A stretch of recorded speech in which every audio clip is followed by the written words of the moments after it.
talking to people around the country, talking to students, whether they be high school students. I see we have high school educators in here, post-secondary educators. But what the accessibility is with this is just amazing. And I look at 9 and say, are you from the future? Because it's kind of this is where everything is going, and it's going to be a fun ride for lunch. Thank you very much.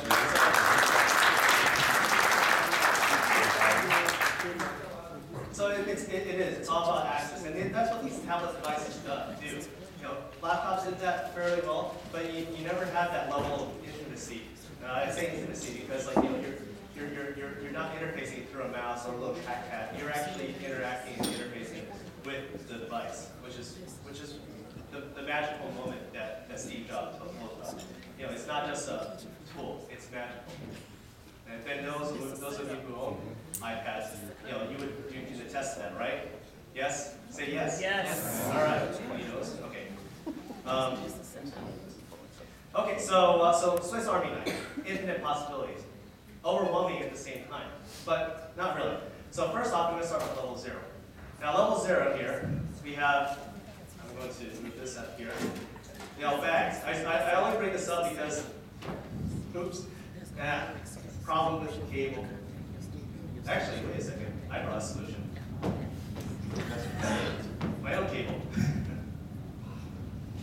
So basically, the bag is important because I like bringing this up because I see people spending lots of money on these accessories, which really don't need to be. So for me, a tablet bag is just nothing but a sleeve that could be used to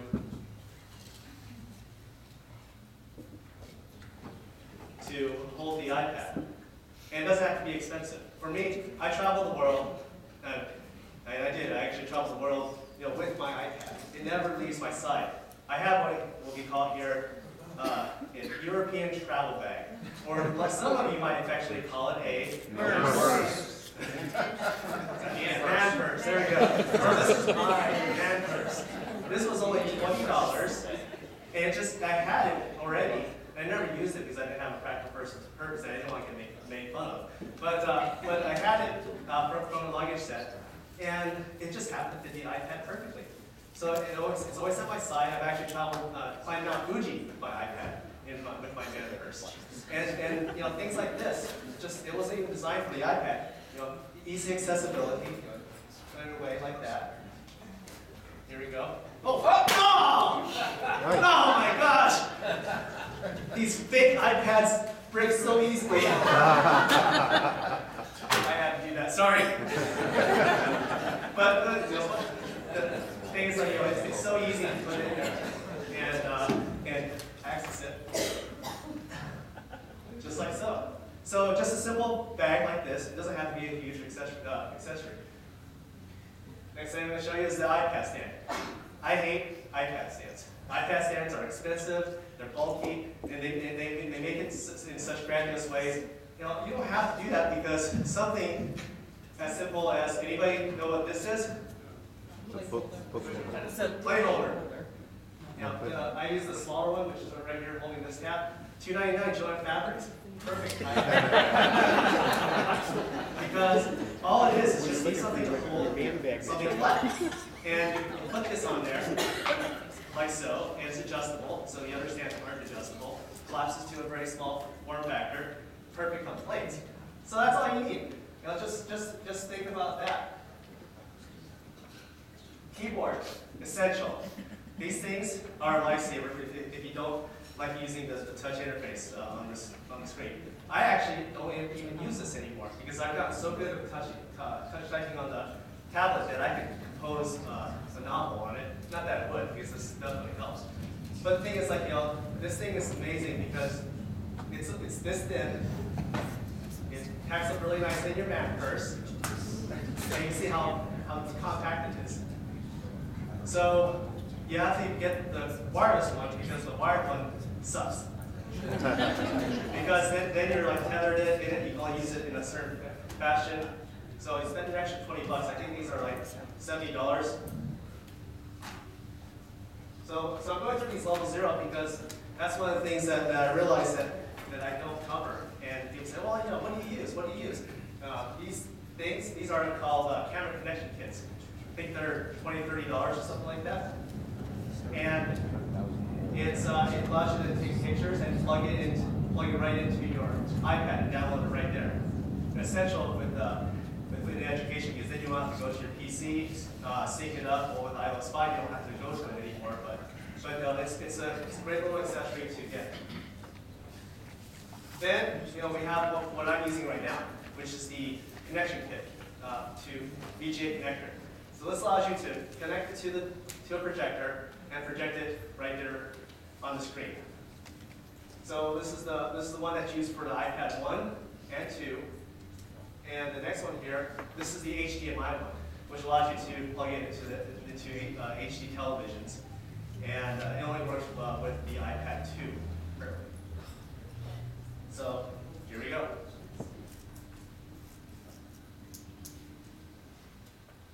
Okay, cool. And if you have Apple TV, you don't have to use iPad. Exactly. Now the next thing I'm going to show you, this is an Apple TV. $100, connects to your HD television. It has to be HD television because it only has an HDMI out. And allows you to be able to connect your iPad 2, running iOS 5, to your television wirelessly. It's actually designed to be a TV, but for $100 to have that accessory, it's a really good deal. So then instead of being wired like I am here, you can just be walking around the room, flipping through things, doing all you want wirelessly through this device. Thank you very much. Great segue. It's like we planned it.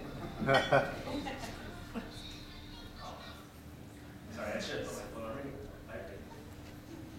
I did it wrong. Other things like that, this is a iPad multi-charger.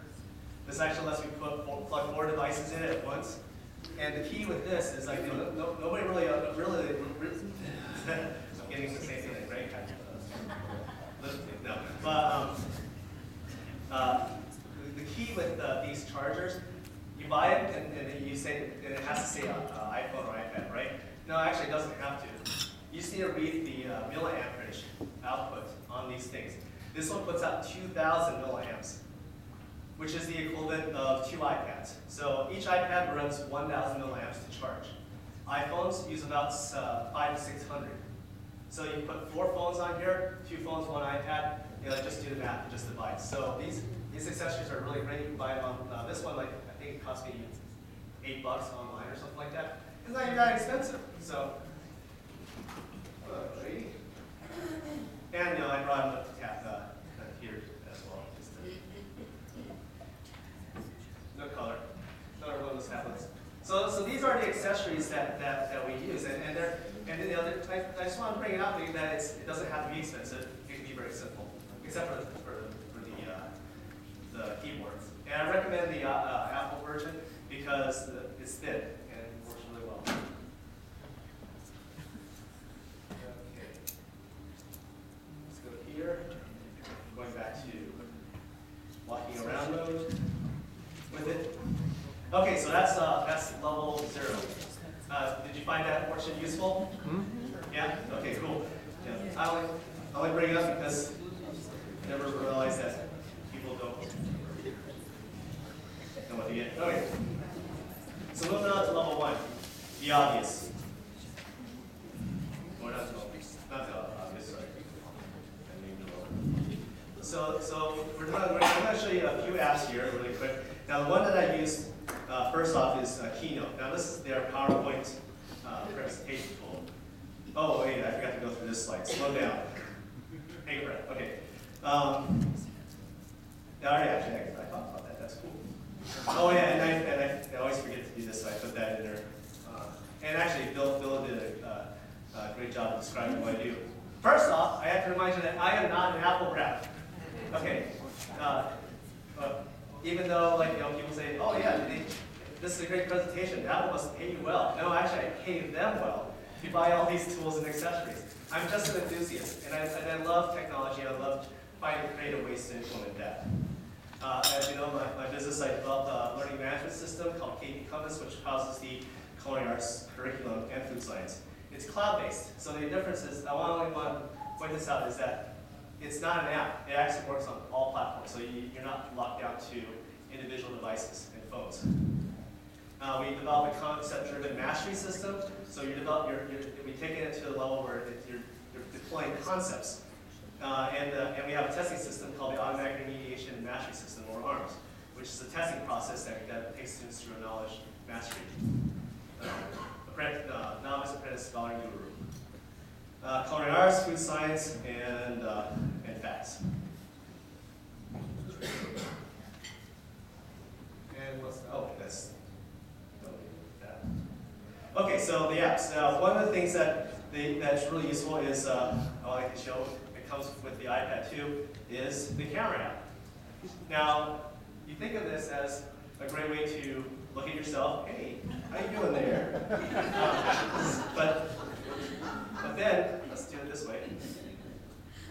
Now, it's a presentation tool. So it's hooked up. You know, if I was wireless, I could just go, hey, look at these wonderful disguise from made by Splenda. So it's a great way to use the camera, and you don't have to buy those expensive, what do they call them? Those Dot cams. Those what? Dot cams. Dot cams, yeah. So yeah, now you have a camera in which you could show things off, show different devices closely. Look at those keys right there. I mean, just a simple app like this can be used to do a display. So it's not just a camera for taking pictures now, it's a presentation tool. Other things that are very useful, like I demonstrated, was photos. All I did was I just took a graphic, made it large. There's actually a specific dimension that Apple takes. I don't have it written down here. Actually, I'm going to put that information on the wiki site under my presentation tab. So, and then when you make it to a certain size, then you have the ability to zoom in and just do that. So this is just a photo app. That's all it is. I'm just displaying photos and showing it off to you. Let's see here. So it's 9:56. What time am I running until? 10:15. 10:15. Cool. Another half hour to go or more. All right. So, thank you. See, that's the problem with going tethered. Actually, wait. I don't have to pull that anymore. I forgot. I fixed the problem. So the other thing, like Goodreader, wonderful app for reading PDFs and programming. So what it does is it allows you to store PDF documents like this. And actually, this is really cool because this is just to illustrate kind of like a level 4. What I do is I log into my computer, create the boarding pass, upload it through Dropbox, and then download it into Goodreader. And now I can just walk up to the terminal, bing, and then I'm checked in. Now that's actually a level 5. So, but to be able to do all that, because I'm streaming all these different apps to be able to accomplish one goal. Sounds complicated? It takes me 5 minutes. No problem. So it's a great PDF reader. So you can do like things like annotate it. So you can draw on it. So here's the map of Disneyland, Tokyo. So and that you can see how I drew on that too. So it's a great reader. And when I picked it up, it was only $1. Now it's $5, but it's really powerful because you can do a lot of things. Like for instance, down here at the bottom, you see the little wavy icon with a radar signal. This is the level 3 application. Now, clicking on it, I've turned this tablet into a wireless server. So anybody who knows that address can connect to my iPad right now and download the documents right off of it. So if you have a cell phone and you go, hey, I want to share this document with you, now I've just turned it into a server. Only works on Wi-Fi though, so you have to be in a Wi-Fi situation to do that. But it's a really cool way to turn it into a document server. That's a level 3. Okay, stop that. You can put things in there like spreadsheet, Word docs. It reads a whole lot of stuff. Oh, and by the way, one thing that a lot of people don't realize is how I'm closing the app. I'm just doing a 5-finger pinch to close it, like that. Pretty cool. Flip, 4 fingers to the next app. That's a really cool technique. And if so I'm flipping through the apps that I'm going through right now. And if I want to pull up the bar, I just do 4 fingers up, and I have the task switcher. So another thing that I'd like to point out is iPads are wonderful for what? For what? Games. You think of iPads, you think of Angry Birds. I want to point that out because you think of these devices as a great consumption tool, but for a kid who's using these iPads, they're gaming tools too. So now you got a tool that can be used for games, but then you can also use it for education. So the psychology of it is that you have all these devices in school, like clickers and things that are dedicated to education. So to a student, they're like, oh, these clickers, they're education tools. You hand them an iPad, an iPod Touch. They're like, okay, yeah, I use this at home to play Call of Duty. Or so we're mixing that world from that they're used to into education. So we're using these tools that they used to game with for education purposes. And that's really important because now they're like, okay, well, I use it at home for games, but now I'm learning on it too. There isn't that break mentality anymore. So as you can see, I'm a big gamer. I have a whole lot of games here. Yeah, and you wonder, where do I have time to play all these games? Well, I travel with this a lot, and there's a lot of downtime, so I play games. And I also read a lot of books, like iBooks. It's a great way to read books. And since anybody hear about the announcement of that Apple is doing iBooks 2 now? Yeah. Anybody out here see a few head nods? Me? Gosh, my mouth is getting pretty dry. And iBooks 2 is amazing because now we have books that are fully illustrated with videos so that students can interact with it and use it. Now, they're great, but they're still textbooks. And I had a big beef about textbooks because textbooks is still using that linear modality. And iBooks 2, although it's a step in the right direction, it's just a Band-Aid on the problem. The biggest problem is publishers need to step up and create better models of instruction, not just pump out textbooks in the linear model, which is what I do. Well, speaking of which, yesterday I passed out these papers. Sorry, I'm writing an article on that, and I printed out 10 copies, and I only have 2. So if you have one in your possession, please give it back to me because I wrote this paper so that I can share it with all of you, and a few of you read it, and I want to get your opinion. So if you want to read this article that I'm writing, come see me. So yeah, it's a great tool, and it's a step in the right direction, but it's not there yet. So, oops, back to Angry Birds. Okay, so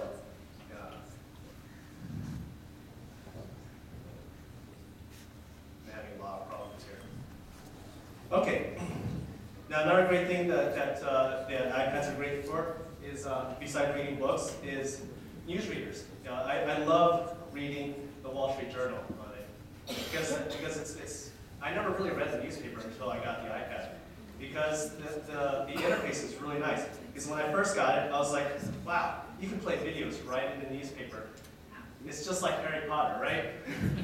Yeah. And so I'm like, oh wow, cool, Harry Potter newspapers, and it pretty much is. So you click on the article you want to read.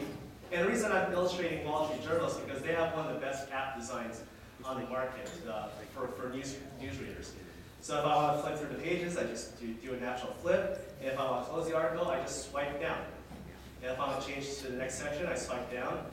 So it's very, very intuitive. And I'm actually surprised that other news apps, such as this nameless one, actually USA Today is a good app too, but they're still using antiquated design methodologies. So if I want to look at this article about Beyonce, and I can swatch between articles, but if I want to close it, I have to click on the little icon in the upper left-hand corner. Okay, now why can't they just go swipe or do something, you know. So that's what we call it, antiquated design principles. So you see, I have a wide variety: USA Today, NPR, CNN, Fox News, RT, which stands for Russia Today, and NHK Live. So during the tsunami that happened in Japan, I was watching actual broadcasts on my iPad during that disaster, and it was really riveting because I was watching the Japanese broadcast of it, and then also the Russian because they're directly affected. So really amazing. Engadget, if you're a tech nut like me, this is a wonderful app because it's a rolling log basically of all the things that are happening in technology. So you just look at it. I spend about 5 minutes glancing through the articles, and something that interests me, like Mickey Mouse here, and I can read about it, and when I'm done, I head back. Okay, why can't they do a better design with that? I don't know. They're a tech company. So it's a very useful app. So it's great for consuming news and news articles and news media. And in the classroom, you can pull it up the USA Today education section and discuss the current article. Just like on a PC, but a little bit more intimate. Now this app here, this is a really awesome app. It's called iPad RDP. Now the usefulness of this is that it allows me to connect to my computer. Now there's other apps like Log Me In. This one's in my opinion better because it's faster and more responsive and cheaper. Although Log Me In is another good one for the lay people. But if you know a technician, you say I want to RDP into my PC, then it'll be like, okay, cool, I can set that up.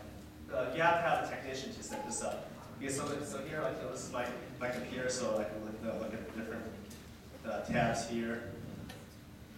There's my calendar. Here's the FENI wiki site. So I'm interfacing with my computer, moving my mouse around. Right now I have the resolution set really high, so it's really small.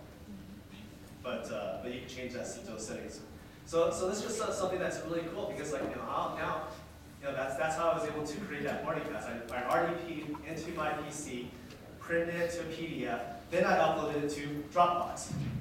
Now Dropbox is really awesome because it allows you to put documents right into a folder on your computer. It instantly uploads it to the cloud, and then now I have access to it on my iPad. And then I can download it by clicking on up here, and I can send it to a good neighbor. There we go. Pretty cool? Yeah. All right, so let's close that down. Have 10 minutes left. Boom, boom. Videos is good, so that's how I play that intro video here. So you pull up your videos, like so, and you can see all the other videos I have available. So here's like Michael Pittman. So, but the downside with this is that since it's on my iPad, I have to sync it up to the iPad first to have it. But now I can go wirelessly. Then I don't have to be connected to an internet to be able to display this video. But another really cool thing is I have this app called Air Video. Oops. Well, actually, I don't have that enabled. But it allows me to connect to my PC at home and actually play video, stream it right onto this iPad and connect to that way.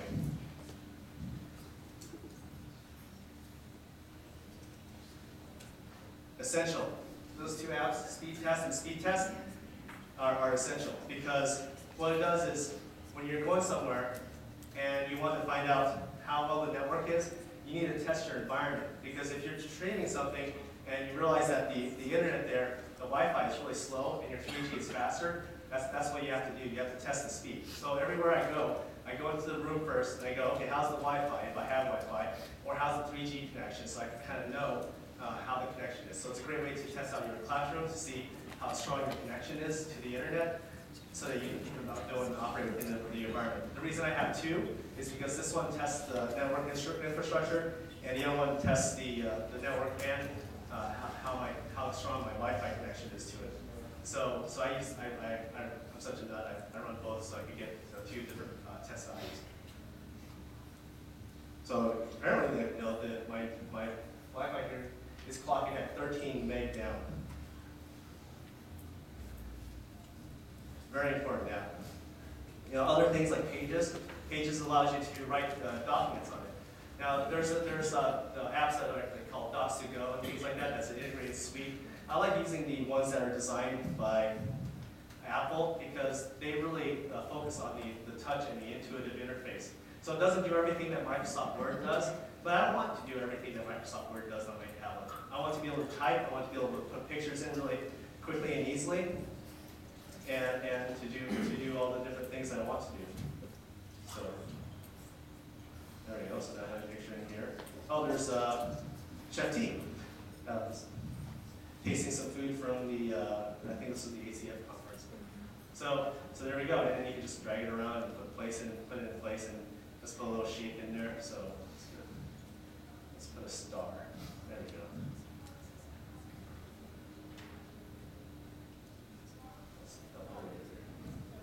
And so it's a great app for word processing. Avid Studios, this is really awesome. Video editing right on your iPad.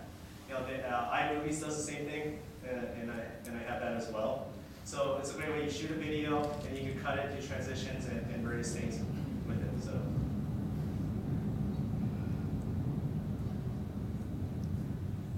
No. Oh, that's right. I made some changes to this inside. So there's a video, and then I can pop the video right into the line, and I can edit it. And then change the transition. So it's just a really cool app. 5 minutes. And people, are you guys finding these apps useful? Pretty cool? Yeah. All right. Flight Tracker, this is how I track all my flight data. To keep track of it, so there's my travel. So probably would have been very useful for you, Bill, to have this during your travel days, right? Actually, you're still traveling a lot, so it's a wonderful app. Yeah, really nothing to do with education. I just kind of want to show it. So I'm going to scan through here and just pick out a few top ones during the final few minutes. Any questions? Any questions come up about the apps I show or about iPad and mobile technology? Yes. What's the difference between Dropbox and iCloud? Well, iCloud is basically a backup system for the iPad. So you back up stuff to it, and apps can connect to it and back it up to the cloud. Dropbox is an application that you install on your PC, and you designate a folder called Dropbox folder. So every single file you copy in there gets instantly copied into the cloud, and then you can grab it that way. iCloud, I don't know if they have any applications on the PC. So the difference is it's a way to interface with your PC rather than the iCloud. Everything's just native within the same environment, whereas Dropbox lets you go a little bit beyond that. Good question. When's the iPad 3 coming out? They're announcing it in March, so I'm anticipating probably end of April, according to their standard release schedule. So anybody here going to get an iPad 3? Yeah, I think so. Yeah. What's the difference? I don't know.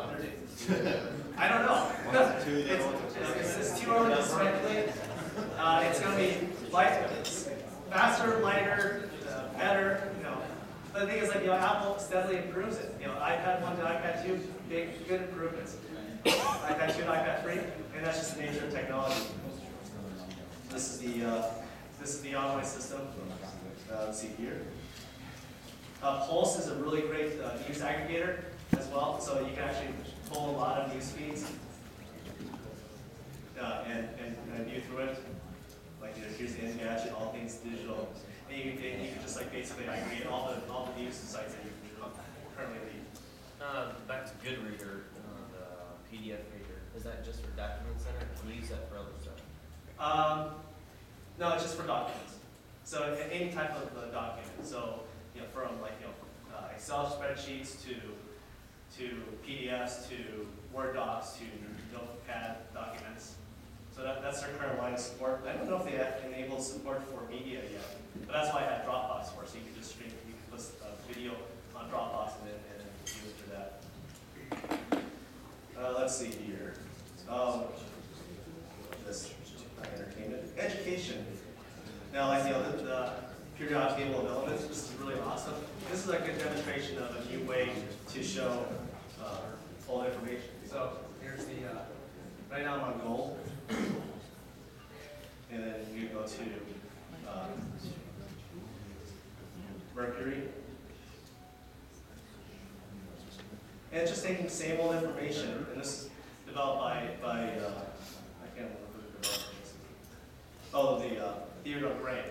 $15 for the periodic table of elements in a new way. So much better than the book, right?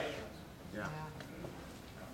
So let's look at a fish. Caddy. So this fish was made out of caddy. And you'll see, you just touch it, swipe it. This looks like a pile of poo. So on and so forth. So I wish I could spend more time with you. I could spend 2 hours on this subject. In fact, this summer I'm probably going to be doing 2-3 hour workshops at various conferences throughout the summer.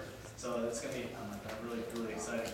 So I'd like to thank you all for your attention and for me to be able to show my passion about technology and mobile technology. And I hope that what I wanted to do with this session was to kind of open your eyes on the possibilities of not just using the iPad as a reader, not just using the iPad as a reader tool, but you could do so much more, like drawings and comic book readers.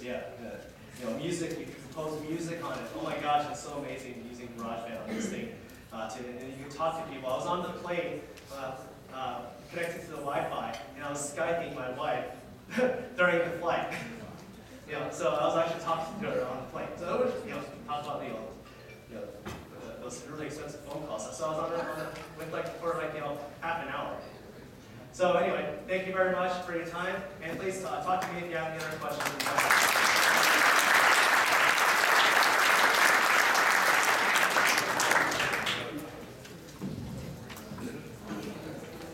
My question is, who has been coming since the first FENI Summit, 1998, who has been coming since? I have a gentleman in the back. Dan, and our guest in the back, did you think 14 years ahead, Nye's adult life, that he's been working on this, his adult life, that we would be sitting here? What do you think next year will bring if this is what we're doing this year? Flying cars. Yeah, definitely. A lot has changed since the presentations, and welcome to the overhead projector with the rolling, paper and your dry erase marker and everything. But we're going to take a break right now, and it's 10:15. We've got a lot of great sponsors in the back, so please feel free to visit our sponsors, but we all need to be back here, stay on schedule, and I look forward to seeing you at 10:30. Thank you.